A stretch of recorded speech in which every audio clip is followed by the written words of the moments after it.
My cousin in the Canadian Army told me this story. Be stationed at the military base in Pertawawa, at the end of civilization, surrounded by Algonquin Park. The park's a huge, rocky, inhospitable forest taking up massive space in northern Ontario. Frequents a Tim Horton near the base, often using the free Wi-Fi to game on his laptop. Some military intelligence officer from Ottawa does this too, and they got to know each other. The intelligence officer tells my cousin he's been busy and asks if he could do a basic part of the job for him. He hands him a list of addresses for homes in the area. He has to drive to each place and basically do a checkup. These were mostly veterans living alone or military families. If he knocks and no one answers, he has to try and open the door. If it's open, he has to go inside and look around, see if they killed themselves. He would have to visit each house twice over the month. There are about 20 addresses. The first couple addresses, he says, were largely home near the town, all occupied. The residents seemed spooked. The military were visiting them and acted hostile towards him. The rest of the addresses were in rural areas near Algonquin Park, basically run-down cottages, besides one house that had some active military guys renting it. The rest were uninhabited.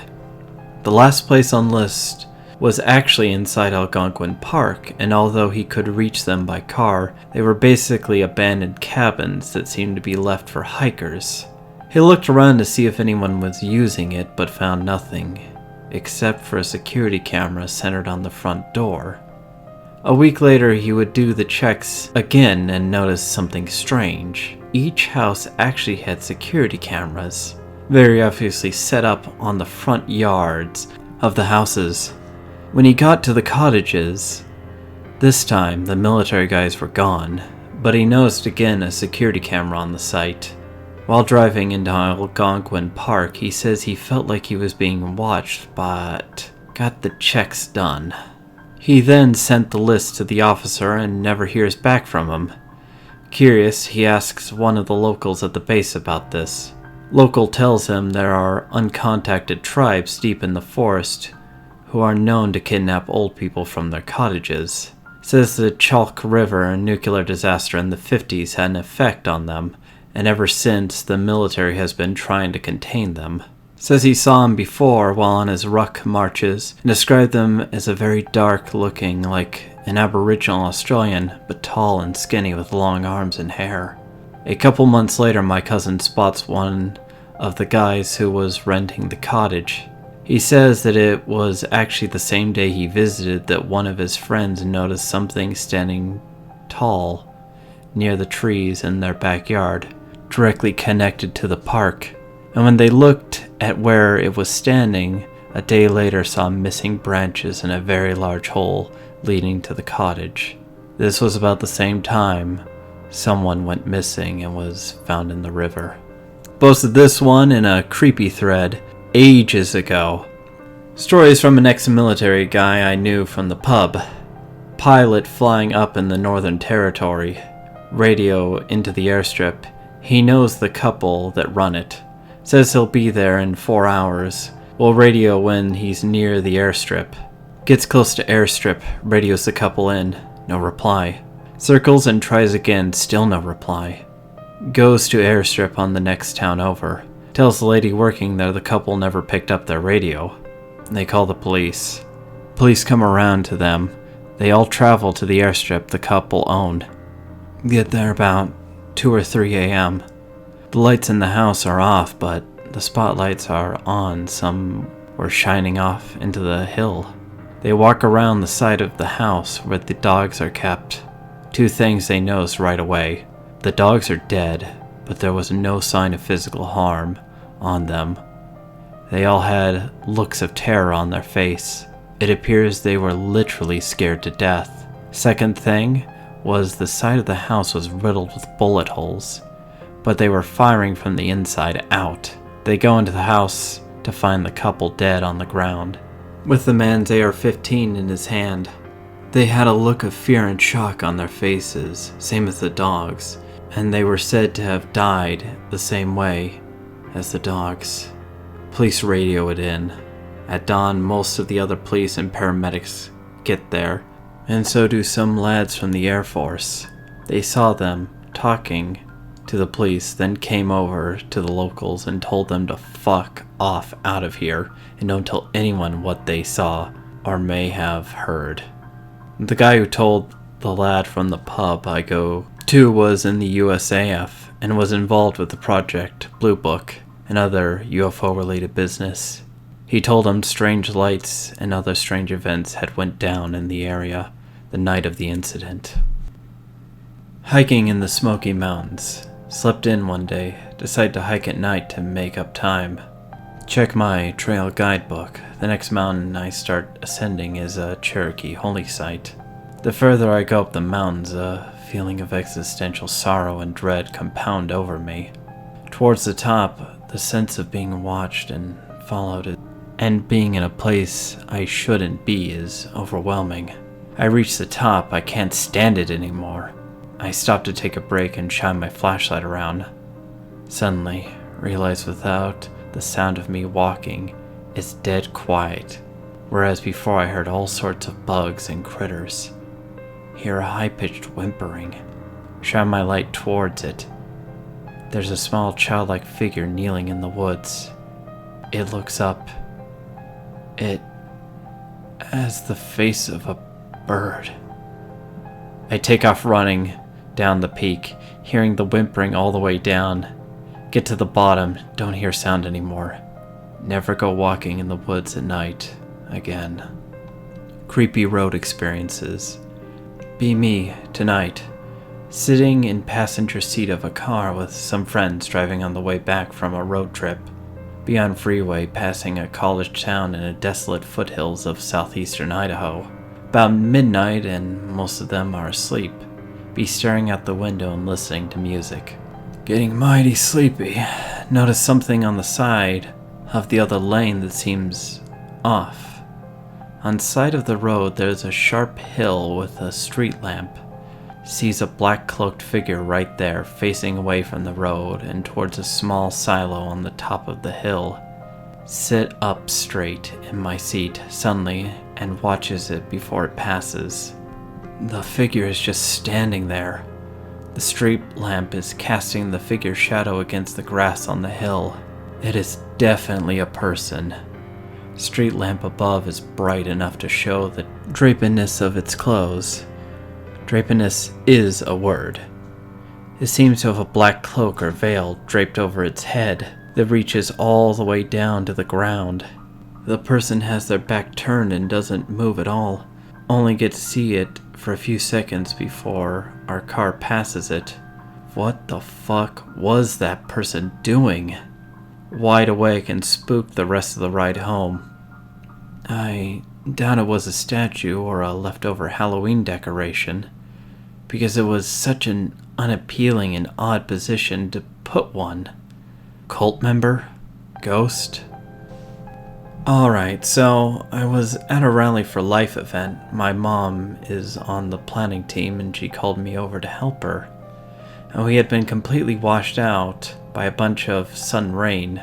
We packed up what we could and waited out the rain so that we could finish closing up the place. The rain eventually subsided and we started collecting trash and such.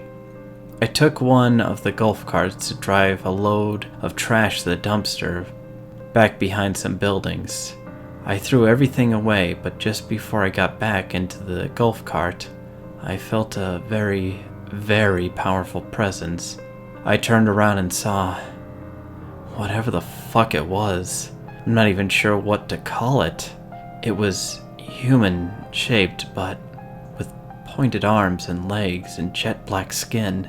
Its face was some kind of mask, covered in an extremely colorful design, but the creature itself isn't the weirdest part. It's what it was doing.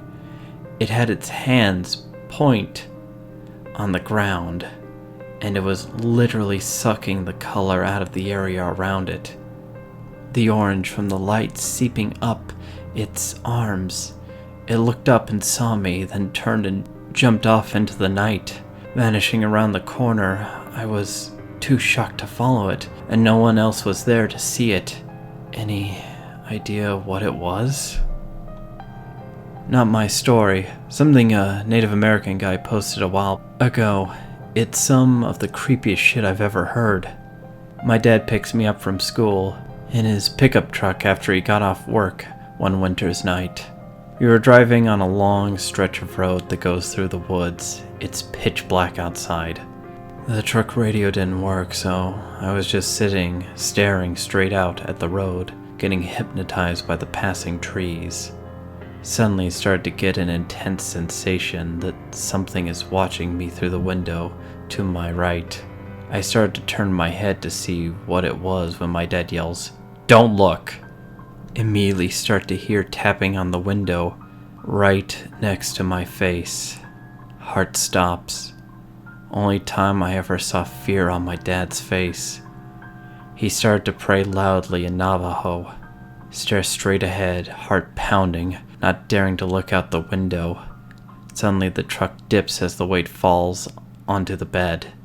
Whatever the fuck this thing is in the back right behind my head. Start to hear tapping on the window behind me. My father makes me look at him as he continues to pray. Close my eyes tight and wish for it to be over. After the few endless minutes, the truck dips again and the tapping stops. My father says tomorrow we will ask your grandfather to say a prayer so the evil will forget our faces. English to Navajo equivalent. Drive home and lie awake in the bed all night. Father and I never talk about it again. Creepy deep web stories. I have a few if y'all like this one. I'll post more. Be 2 years ago. Dicking around with Polish friend. Head on to Hidden Wiki, Anon-chan, etc. On Anon-chan, some dude posted a link in some Cyrillic script with lots of exclamation points. Luckily enough, my buddy reads Russian. Translates it. It's up again, hurry. Fuck it, why not? Click the link. Here's what we saw. 3 dudes in military uniforms, shown only from the neck down, speaking excitedly in super high pitch / nervously in Russian. Friend reads Russian better than he speaks it, but he catches a few phrases. Basically, these guys are scared and excited. They're getting another one, etc. Eventually it becomes clear that they're out on the ice in some random ass lake in Siberia, ice fishing. After a few minutes of nervous chatter, fucking assault rifles start going off. Camera swings around wildly, eventually focusing on a poorly lit hole in the ice. Gurgling and splashing noises coming from it. These dudes and others are just straight pumping bursts down the hole. Eventually, after another few minutes, these dudes use a long hooked poles to dig around and then heave something up. Shit you not. 20-foot long fish-like snake looking fucker. At least 3.5 feet in diameter. I'd say it was an anaconda, but it was brown, and it had really nasty, flabby fins that gripped around and stretched out, full of sea ice and holes and shit. Big black eyes, mouth full of the gnarliest teeth I've ever seen. Huge air sacs on the underside, looked like a lungfish or some shit. Video cuts to a series of photos of the thing, better lit than the video, presumably because they're shot with flash. Mottled brown skin with plenty of blood smeared all over it, from the bullets / scraping the sides of the hole they pulled it out of. One of the pictures showed what I'm guessing was contents of its stomach, and there was all sorts of crazy shit in there. Don't go swimming in Russia.